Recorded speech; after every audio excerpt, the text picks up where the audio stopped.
Hello student, I am Amit. This is the fifth video of your chapter linear equation in two variable and it will be your last chapter. It will be your last video of this chapter.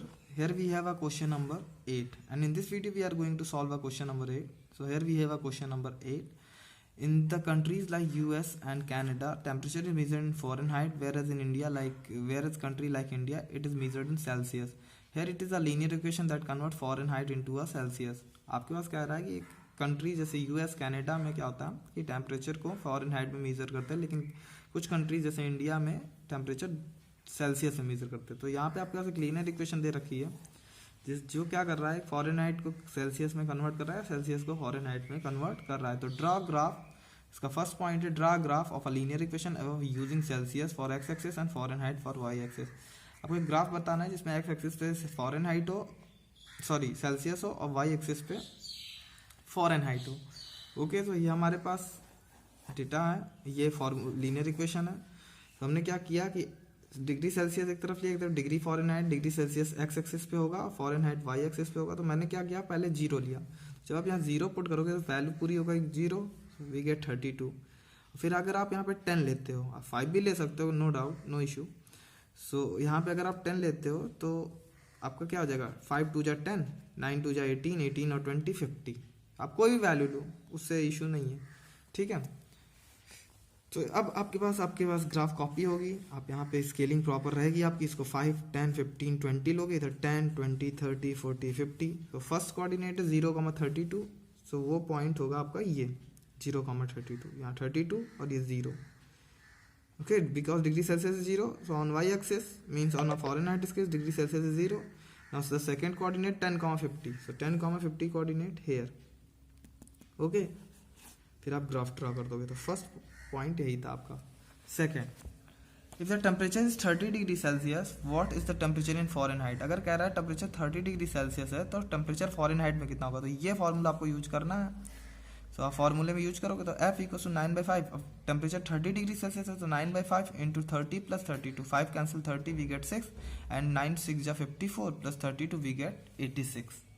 Okay, Fahrenheit value कितनी आ गई, 86. Third point, if the temperature is 95 degree Fahrenheit, अगर temperature 95 degree Fahrenheit है, what is the temperature in degree Celsius. तो temperature degree Celsius में कितना होगा. तो F equal to 9/5 degree Celsius plus 32. So Fahrenheit में 95 equals to 9/5 into degree Celsius plus 32. So 95 minus 32, 95 minus 32 की value equals to 9/5 into degree Celsius. Okay, now 9 cancel 63. After subtracting we get 63. 9 cancel 60 we get 7. 7 5 is 35. So, if we convert 95 degree Fahrenheit into a Celsius we get 35 degree Celsius.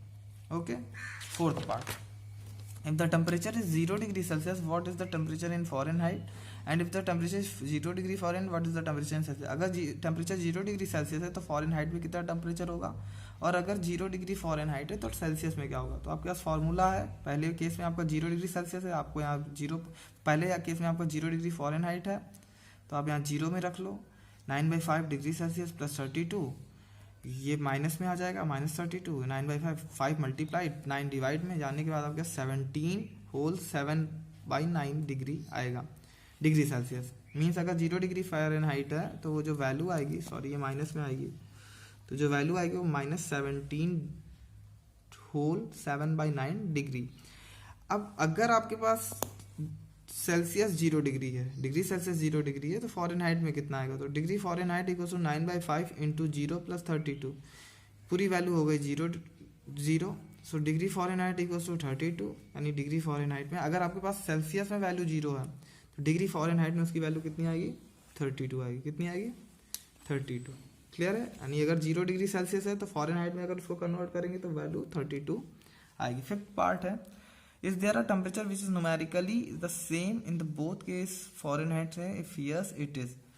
कह रहा है कि क्या कोई temperature जो numerically degree Celsius और Fahrenheit दोनों के लिए सेम होगा, यानी कि जितने डिग्री सेल्सियस होगा उतने डिग्री वो फॉरेनहाइट होगा. तो इसके लिए क्या करना है, आपके पास फॉर्मूले हैं, आपको क्या कर देना है, डिग्री सेल्सियस को डिग्री फ़ारेनहाइट से रिप्लेस कर देना है. फिर आपको सिंपल कैलकुलेशन करनी है, ये पूरी वैल्यू शिफ्ट हो जाएगी इक्वल टू के साइड. -4/5f=32। सॉल्व करोगे आप तो आपको -40 आएगा, यानी -40 डिग्री फ़ारेनहाइट पे -40 डिग्री सेल्सियस दोनों वैल्यू बराबर होती है। आप ये कह सकते हो कि -40 degree Fahrenheit will be equal to -40 degree Celsius. Clear है? Okay, now we are going to solve exercise 4.4। Question number 1, give the geometrical representation of y equals to 3 as an equation in 1 variable and 2 variable. तो y equals to 3 को आपको geometrical representation करना है, एक बार 1 variable में, एक बार 2 variable में। तो 1 वेरिएबल में क्या करना है, आपको एक स्ट्रेट लाइन खींचनी है, 0 मार्क करना है, आपको 0 के इक्वल जाना है, कुछ 0 के इधर लेके जाना है, 1 सेंटीमीटर का गैप होना चाहिए आपके स्केल में। 0 से 1 2 3 से ऊपर लेके जाओगे आप थोड़ा सा, क्योंकि 3 को तो मार्क ही करना है। इधर सिमिलरली -1 -2, फिर 3 वाले पॉइंट को मार्क कर दोगे। तो ये क्या रिप्रेजेंट कर रहा है, linear equation y equals to 3 for linear equation in 1 variable. अब 2 वेरिएबल के लिए क्या करना है आपको, सिंपल भाई, आपके पास ग्राफ कॉपी है, 1 2 3 4 आपने कर लिया, इधर 1 2 3 4 कर लिया। y इक्वल्स टू 3 है, तो y वाली लाइन तो ये आपको पता ही है y एक्सिस है, तो y वाली लाइन 3 से होते हुए पास होगी। आपको x इक्वल टू 0 यहाँ लेट करना है, नहीं गिवन है, y केवल y गिवन है ना, तो आपको x 0 लेट करना है। तो ये वाली लाइन 3 से होकर पास होगी। ठीक है, तो आप बस यहाँ पे एक लाइन खींच दोगे। तो ये ग्राफ रिप्रेजेंट कर रहा है y equal to 3 in 2 variable, और ये ग्राफ रिप्रेजेंट कर रहा है y equal to 3 in 1 variable. Similarly same type का क्वेश्चन है, बस आपको इस बार ये इक्वेशन गिवन है 2x + 9। अब ये कह रहा है सेम क्वेश्चन वही है, बस आपको कह रहा है 2x + 9 को रिप्रेजेंट करना है। तो 2x equal to -9 and x equal to -9/2। तो आपको फिर से एक बार नंबर सिस्टम कितना, 0 1 2, आप इधर जाओगे 1 2 पॉइंट, और इधर -1 -2 -3 -4 -5। 9/2 का मीन्स -4.5। सो इस तरीके से आपका 4 और 5 के बीच में एक पॉइंट मिलेगा, उसको आपको मार्क करना है। तो ये लीनियर इक्वेशन इन 1 वेरिएबल हो गया। अब नाउ 2 वेरिएबल में रिप्रेजेंट करने के लिए सेम ग्राफ 1 2 3 किया, इधर आपने 1 2 3 किया। अब माइनस का 4.5 है x में, तो आप यहाँ पे निगेटिव में बढ़ोगे, -1 -2 -3 -4 -5, और मार्क क्या करोगे, -9/2 को। वो लाइन होगी आपकी ये वाली। आपको समझ में आ रहा है ये? बस ये वाली लाइन को आपको मार्क कर दोगे, और यहाँ 9, और यहाँ पे इक्वेशंस चाहो तो आप लिख दो। यहाँ पे भी आप y इक्वल टू 3 लिखा, यहाँ पे भी लिख दो 2x + 9 इक्वल टू 0 वाली लाइन ये है, जो किससे पास हो रही है, x इक्वल टू 4.5 से, माइनस के पास होते हुए निकल रही है। आप यहाँ से देख सकते हो, ये दिख रहा है ना।